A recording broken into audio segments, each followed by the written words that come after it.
మా పెద్ద కొడుకు పేరు అభినయిస్తున్నాను sir. BTech first year CSC తీసుకున్నాడు సార్ సబ్జెక్ట్.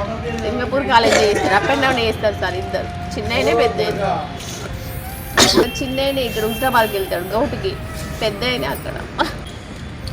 ఏం లేదు సార్, నేను వేసి వాటిని ఊడుస్తుంటే నీ వాష్రూమ్ పోతా అని తీసేసరికి డోర్ వస్తలేదు.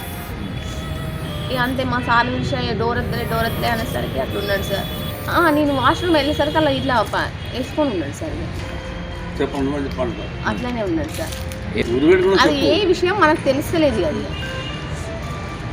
ఇట్లా కట్టుకొని తువాలు ఇట్లా వేసుకొని ఉన్నాడు సార్. అంతే. ఆ రీజన్ మేము 5 నిమిషాలలోనే మేమే పరిచయం అయినాం సార్. మాకు ఏ తెలుస్తలేదు అసలు. మేము మంచిగానే ఉంది సార్, మాకు ఏవి లేవు ఇంట్లో కూడా. మంచిగానే తెల్లారంగా కూడా జోకులు చేసుకున్నాం, నలుగురం లేచి నా పని నేను చేసుకుంటున్నా. మా సార్ పాలు తీసుకురా అని అన్నాడు. ఆ పెట్టి వెళ్ళంటే వాష్రూమ్ వెళ్ళానా, నేను టైలెట్ వస్తే పోతా అని వెళ్ళేసరికి డోర్ వస్తలేదు. అంతే. ఇక డోర్ ఎత్తలే అని ఇట్లా గట్టిగా లాగేసరికి అట్లా ఉన్నాడు సార్. అంతే, ఏది లేదు సార్.